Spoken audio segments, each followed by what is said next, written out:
Suite à vos questions, elles sont encore très nombreuses pour Diane Lamarre, pharmacienne, et le docteur Samer Daher. Je vais à vous parce que ça rapporte, Diane, tout de suite. Sylvie Germain demande, concernant les funérailles, comment ça se passe dans les familles lors du décès d'un proche lié à la COVID? Que fait-on avec les corps? On a vu, là, on les incinère obligatoirement? Oui, la crémation est obligatoire. Il y a une loi sur les services funèbres. D'ailleurs, j'ai travaillé quand j'étais députée. Mais donc, et on est exposé à l'Ebola à ce moment-là. Mais donc, oui, crémation obligatoire des corps. Le transport, hein, je pense qu'il faut être très conscient de l'importance de ces personnes qui transportent les corps de l'hôpital jusqu'au lieu des services funéraires. Alors, ils doivent porter un équipement complet avec, bien sûr, les masques, le tablier, des gants et des lunettes de protection. On dépose les corps dans un sac mortuaire qui est vraiment fermé parce qu'il peut y avoir l'expulsion de quelques gouttelettes encore de virus après le décès de la personne. Alors, ça fait un contexte qui est très difficile pour les familles. C'est certain qu'on le voit avec le reportage de Yves que on n'a même pas la possibilité d'avoir beaucoup de gens proches de nous pour nous soutenir. On espère que les gens vont le faire au moins par téléphone plusieurs fois pour accompagner les gens, mais très peu de contacts possibles. Et on rappelle que des funérailles sont possibles après aussi. C'est un hommage qu'on veut rendre à ces défunts, bien sûr. Mais entre-temps, sur le coup du décès, dans les semaines qui suivent, moi, j'espère que les gens s'appellent plusieurs fois entre eux parce que c'est un moment quand même difficile.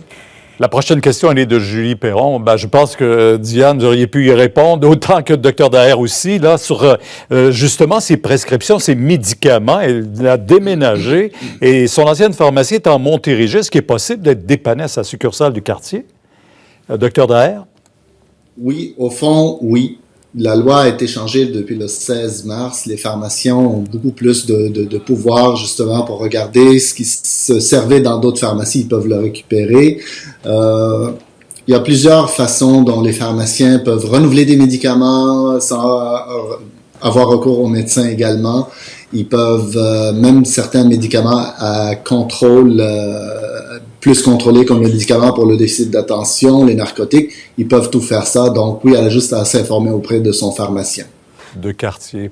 Marie-France et Michel pour Diane, est-ce qu'on cherche à éradiquer complètement la COVID-19 ou, comme l'influenza, on devra vivre avec et se défendre à l'aide de vaccins, de médicaments et de mesures préventives? C'est une énigme, on ne le sait pas encore, mais on doit dire que l'étendue de la COVID-19 nous laisse croire que ça va vraiment être très difficile de s'en départir. Il y a une seule exception, Pierre, où on a vraiment réussi à éradiquer complètement la variole avec un vaccin. C'est un virus qui cause ça. Alors peut-être qu'éventuellement, si on réussit à vacciner tout le monde, mais à court et moyen terme, je vous dirais pour les prochaines années, on pense que sincèrement, on va devoir cohabiter avec ce virus-là. Pour le docteur Daher, c'est l'accompagnement. Là. Stéphanie Murphy a dit « La compagnie de mon mari a mis en quarantaine tous ses employés parce qu'il y a eu un cas positif de la COVID-19. Elle est infirmière auxiliaire à l'hôpital.